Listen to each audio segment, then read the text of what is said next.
Out in the dead center of the red continent, the country is defined by an absolute, punishing aridity. Across vast swaths of the arid inland, an expanse larger than Western Europe, annual rainfall barely scrapes past 100 millimeters. The sun here is unrelenting, evaporating nearly 3,000 millimeters of moisture a year. That means roughly 30 times more water is torn from the dirt than ever falls from the sky. Salt flats stretch to the horizon, red bull dust swallows unsealed tracks, and the harsh spinifex country looks completely inhospitable to anything that cannot survive on dry air and dust. Out here, the land is notoriously unforgiving. Nothing in this ancient landscape says marine life. Yet, deep inside this dry basin, more than 2,000 kilometers from the nearest ocean break, commercial operators quietly open the valves on a multi-million-dollar aquaculture facility. Into custom-built inland holding ponds, they released 100,000 juvenile marine fingerlings, coral trout, saltwater sea bream, and estuary mudskippers. By every conventional rule of station management, agronomy, and biology, those coastal marine fry should have gone belly up inside a fortnight. They didn't, quote. 12 months later, survival rates across the stock sat at 99%. In the commercial aquaculture sector, where maritime coastal farms routinely lose significant batches to disease and coastal runoff, a 99% survival rate in the middle of a desert sounds like science fiction. Even more confronting was the balance sheet. In an arid landscape where pastoralists struggle through multi-year droughts and volatile cattle prices, the operators tending these inland salt ponds began out-earning traditional broadacre farmers. In the driest red heart of the country, farming saltwater reef fish was paying better than raising sheep or running dryland crops. The immediate question is the obvious one. Where on earth does the water come from? The interior of this continent is far less barren below the crust than it appears from the air. While less than 10% of the arid zone supports regular human settlement, the broader basin sits atop massive networks of ancient subterranean aquifers, seasonal drainage channels, and vast hypersaline lake systems. Combined, the surface footprint of these inland saline water bodies covers over 5,000 square kilometers, an area greater than the entire expanse of Kangaroo Island. These inland waters are already teeming with adapted microinvertebrates and brine shrimp, an established trophic baseline waiting for a top-order predator. The catch is that this water has historically been regarded as toxic waste. It is heavily mineralized, alkaline, undrinkable for stock, and lethal to crops. But rather than spending millions on reverse osmosis desalination to strip the salt away, researchers realized something fundamental. The problem was never the amount of salt in the outback. It was the specific chemical recipe. For over a century, pastoralists and dryland graziers viewed the creeping white crust across the inland flats as an ecological death sentence. Rising water tables and dryland salinity had steadily poisoned millions of hectares of pastoral leaseholds. Subterranean brines, trapped beneath dense clay pans and ancient inland floodplains, leached caustic minerals to the surface, turning once usable grazing paddocks into barren salt scalds, where even hardy saltbush withered. The conventional wisdom across primary industries and regional water catchments was absolute. Salty ground was degraded ground, an unmitigated liability that drained regional economies and wrecked pastoral productivity. Every traditional attempt to fix it hit an economic brick wall. Desalination at scale requires staggering amounts of power, generating mountains of toxic sludge while chewing through infrastructure with corrosive ferocity. For generations, regional development boards and private syndicates poured capital into trying to strip the salt out of the interior, fighting the chemistry of the earth and losing every single round. The inland salt scald remained an intractable catastrophe, a wasteland of useless ground holding millions of gigaliters of unpotable, biologically hostile brine. The breakthrough came when marine biochemists stopped treating the water as ruined freshwater and started looking at it through the physiology of a marine reef fish. Coastal seawater is not just sodium chloride dissolved in moisture. It is an intricate, highly balanced chemical matrix held in precise ionic equilibrium. When researchers ran mass spectrometry assays on the inland lake brines, they discovered the real biological barrier. The water was plenty salty, but it was starving of critical mineral ions, dissolved calcium, bioavailable magnesium, and potassium. Without that precise ionic triad, a marine fish cannot maintain osmotic balance. Its gills fail, its cellular membranes rupture, and it suffocates within hours. The shift was brilliantly pragmatic. Instead of spending millions stripping salt out, they dosed the missing minerals back in. By introducing cost-effective, food-grade mineral additives into closed-loop circulation systems, technicians re-engineered the chemical profile of the outback brine. They adjusted the ionic ratios until the water matched the exact biochemical footprint of the open ocean. To a coral trout or a marine grouper, the reconstituted desert bore water became completely indistinguishable from the pristine waters of the outer shelf. A chemical solution on paper, however, meant nothing against the violent reality of the continental interior. Out past the Black Stump, a 50-degree summer heatwave can bake exposed shallow water into a boiling soup, while clear winter nights drop ambient temperatures well below zero. Add sudden dust storms capable of dumping tons of fine red grit directly into intake filters, and the ponds would have collapsed inside a week. To survive, the entire operation had to be engineered around the merciless rhythm of the interior climate. To keep delicate pelagic species alive under a blistering sky, the operators had to rewrite the handbook on aquaculture engineering. Traditional coastal leases rely on tidal flushing and natural ocean currents to circulate clean water and regulate thermal stress. Out on the red dirt flats, there are no tides. Left exposed to the elements, an open containment pond acts like a solar trap.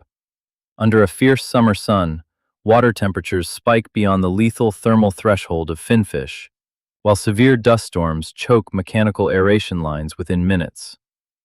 The intervention was as audacious as it was technically precarious.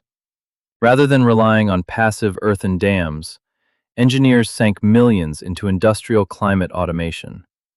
They deployed automated insulated covers, thermal heat exchangers, and closed recirculating loops capable of locking pond water into a strict 20 to 30 degrees Celsius comfort band, regardless of whether the air outside was 48 degrees in the shade or dropping below zero on a frosty desert dawn. Specialized meteorological telemetry units were erected across the paddocks, giving farm managers rolling 48-hour warning windows to seal the ponds before approaching dust fronts and severe weather systems hit. The most critical gamble, however, occurred before a single fish ever touched the desert. Hauling 100,000 fragile juvenile fry across thousands of kilometers of corrugated inland highways represents an extreme operational hazard. In live transit, any mechanical breakdown, sudden heat spike, or delay at an inland freight hub results in instant total mortality. The logistics teams did not move on routine freight schedules. They waited for narrow, high-pressure weather windows mapped out by meteorologists, running temperature-controlled tankers through the cool of the night to reach the holding facilities before daytime temperatures peaked. Yet as these facilities scaled up, the most profound revelation was not how difficult the inland environment was to master, but how the desert itself was quietly transforming the commercial economics of the fish. On the open coastline, marine aquaculture is locked in a constant biological war. Inshore sea cages sit directly in the path of coastal vessel traffic, agricultural pesticide runoff, and wild marine parasites. To prevent catastrophic stock collapse from bacterial sea lice and waterborne pathogens, coastal farmers rely heavily on prophylactic chemical baths and antibiotics. But in the middle of a remote inland salt basin, isolated by thousands of kilometers of dry scrub and red sand, there are no wild fish populations, no marine parasites, and zero agricultural runoff. The hostile isolation of the interior acted as an impenetrable natural biosecurity bubble, turning what should have been an industrial liability into an unprecedented clean room advantage. The clean room advantage radically disrupted the global supply chain. High-end export markets in Tokyo, Singapore, and Europe impose brutal chemical residue standards on seafood imports, routinely turning away coastal farmed fish tainted by antibiotics. Because the outback operations required zero chemical intervention, their product bypassed quarantine delays entirely, fetching premium wholesale prices. Furthermore, the punishing day-to-night temperature swings, a 40-degree drop between mid-afternoon heat and desert frost, proved to be an unexpected asset. Cool desert nights naturally suppressed pathogenic bacteria, giving operators total biophysical control over biological growth rates without expensive coastal cooling plant machinery. Yet across the surrounding pastoral stations and regional shires, the project was met with fierce skepticism, doubt, and bureaucratic friction. Local landholders and graziers, who had spent generations fighting the harsh climate to run cattle on dry scrub, viewed multi-million-dollar government and private aquaculture subsidies with deep cynicism. To traditional pastoralists, introducing millions of foreign, water-hungry marine species into an arid basin was an offensive misuse of regional capital. Local councils and catchment authorities questioned how a venture dependent on precious bore pressure and scarce surface catchments could possibly justify itself when drought was already squeezing family farms dry. The pressure mounted as production targets soared. By the early 2020s, state-backed regional development initiatives pushed inland aquatic output past 180,000 metric tons annually, valued at over $500 million. Saltwater farming across the arid inland was officially out-yielding several traditional coastal fisheries, expanding across more than 75,000 hectares of previously abandoned saline country. Over 3,000 regional jobs were created, injecting thousands of dollars in supplementary income directly into struggling rural households. Still, pragmatic critics pointed to an inescapable economic bottleneck that marketing brochures completely ignored: feed and long-haul freight. Finfish cannot synthesize protein out of red dirt and sunlight. Every single ton of high-protein marine feed pellets had to be hauled on long-distance road trains and freight rail thousands of kilometers inland from coastal processing plants. Once harvested, the chilled, high-value fish had to be rushed straight back along those same remote corridors to reach airport cold stores before spoiling. Every kilo of inland fish carried a crushing logistical penalty that coastal sea pens simply never had to pay. To survive financially, the entire venture had to abandon cheap table fish entirely and pivot toward ultra-high-value luxury species: Atlantic salmon, coral trout, tiger prawns, and ocean abalone. Underneath the pressure of those crushing freight costs, the sector was forced into radical technological leaps that triggered an extraordinary, unexpected ecological cascade. The answer to the freight penalty was not to compromise on scale, but to engineer completely sealed, multi-trophic circular systems. At the cutting edge, commercial outfits deployed semi-closed, recirculating aquaculture technology, using subsurface robotic cleaning rigs to continuously scrub benthic infrastructure while filtering and recycling nearly every drop of processed water.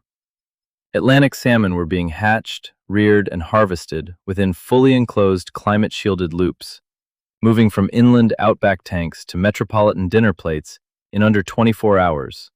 Once water is held within a closed loop, the hostility of the surrounding desert ceases to matter. The environment is no longer fought against, but bypassed entirely. But the real ecological triumph emerged when operators coupled finfish production with a surprising biofilter: marine mollusks. In vast, multi-species developments, millions of oysters were seeded into secondary holding channels. In this engineered trophic chain, organic particulate waste and excreted nitrates from the fish fed blooms of microalgae and water plants, which in turn provided abundant feed for the filter-feeding oysters. The oysters acted as a biological filtration plant that cleaned the water for the finfish upstream at zero operational power cost, while simultaneously generating high-grade cultured pearls. The brutal daily temperature swings and intense inland ultraviolet exposure endowed these outback pearls with an exceptional structural density and deep luster that coastal beds could rarely match. An industrial wastewater treatment stage had been transformed into an export-grade jewelry harvest. The ecological cascade did not stop at the water's edge. It bled out into the surrounding saline dirt. On nearby clay pans once written off as ruined scalds, agricultural scientists introduced specialized salt-tolerant saline crops. In experimental paddocks spanning thousands of hectares, these halophytic strains absorbed toxic surface minerals while being irrigated with mineral-rich farm effluent.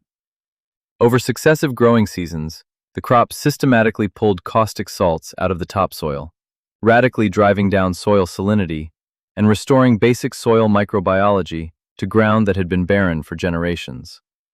By integrating finfish, mollusks, and saline agriculture, a closed-loop economy had begun turning degraded outback scalds into a productive, self-repairing ecosystem.